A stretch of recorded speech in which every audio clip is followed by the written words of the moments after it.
pour essayer ñoo jaxaseeg askan wi rawatina nag ndaw ñi nga xam ne suñuy ndaw lañu.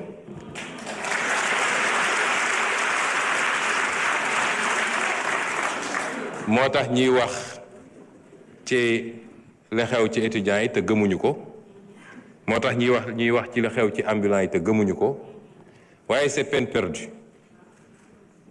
te bis bu ne ngeen jéem mun a sax. am na député nag bu wax ba tudd naan ay yambar parce que suñu ñëwee fii dañuy essayer wax de gros mots pour que seen presse gaawantu titre tel député descend le premier ministre. C'est de la cosmétique. Il faut être sérieux. Yambar mooy góor goo xam ne fu mu wax jooy kooku mooy yambar.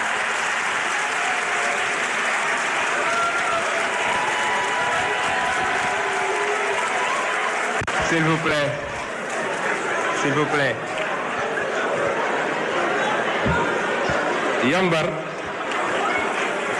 Yambar mooy acteur politique boo xam ne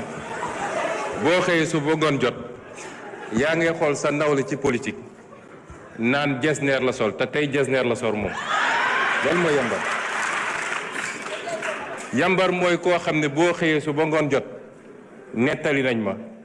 wax nañ ma téeméeri étudiant fii jigéen bi mujj naa avorté te suñu nee andil preuve doo ko andi. ñun ñoo leen njëkk a opposé wu fii taxaw naa fi nekk opposant man maa njëkk a wax régime bi fi ne woon ni seen cuune fi mu jëmale Sénégal dina métti te est-ce que am na wala amul. da ngeen ni jóg gis seeni moroom ñu ngeen xaw a maaseel am fu ñu jaar ngeen ne comme jaar na fa mën naa faa jaar du noonu de foo ngeen recyclé wu.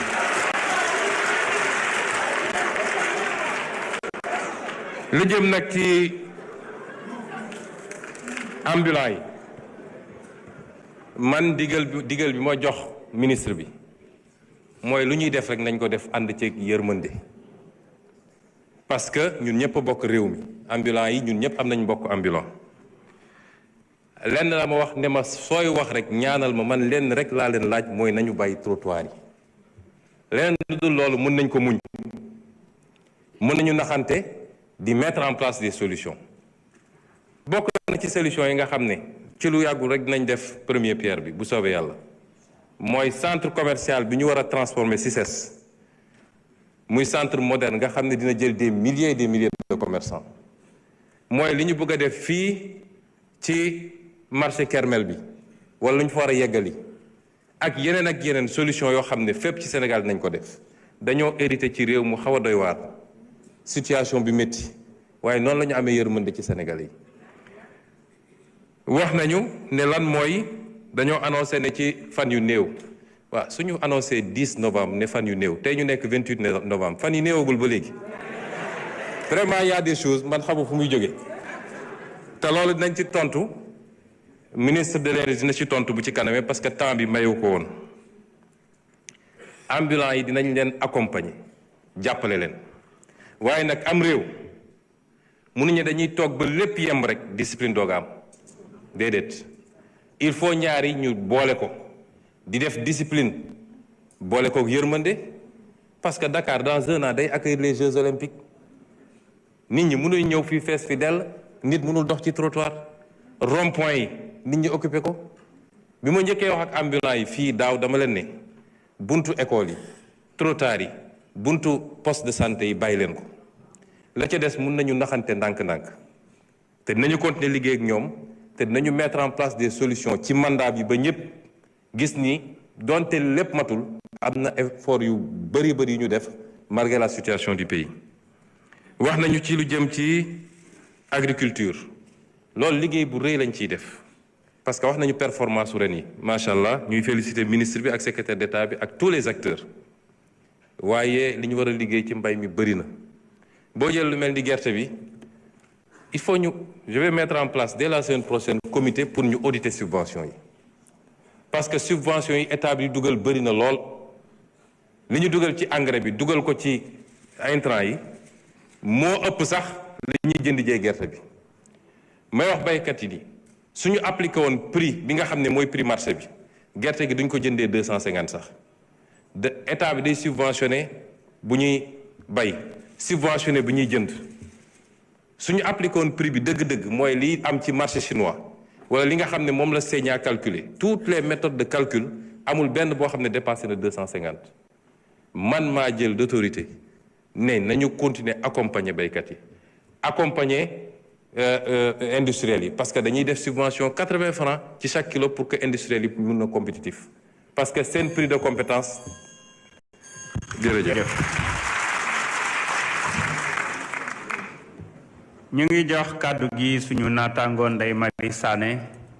Abdoulaye Tall mën nga waajal.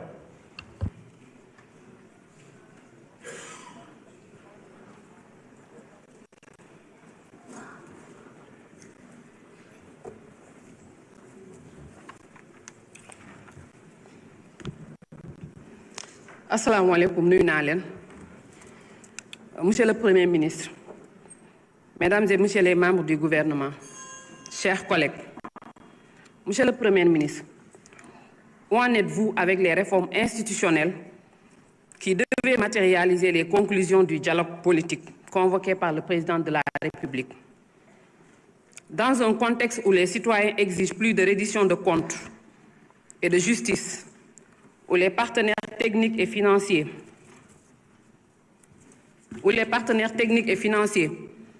appellent à une transparence accrue, où à l'efficacité de l'administration requiert des audits rigoureux. Les Sénégalais veulent savoir qu'est-ce qui justifie les lenteurs dans la reddition des comptes. Les rapports des corps de contrôle sont-ils correctement traités et exécutés par l'exécutif? Monsieur le Premier ministre, confirmez-vous une réelle tentative au niveau de l'exécutif de mettre le coude sur le rapport de l'IGE portant vérification du Conseil économique et social environnemental qui aurait épinglé l'ancienne présidente de cette institution? Sinon, où en est cette affaire? Je vous remercie. jërëjëf Abdoulaye Tall honorable Tafsir Thioye mën nga waajal.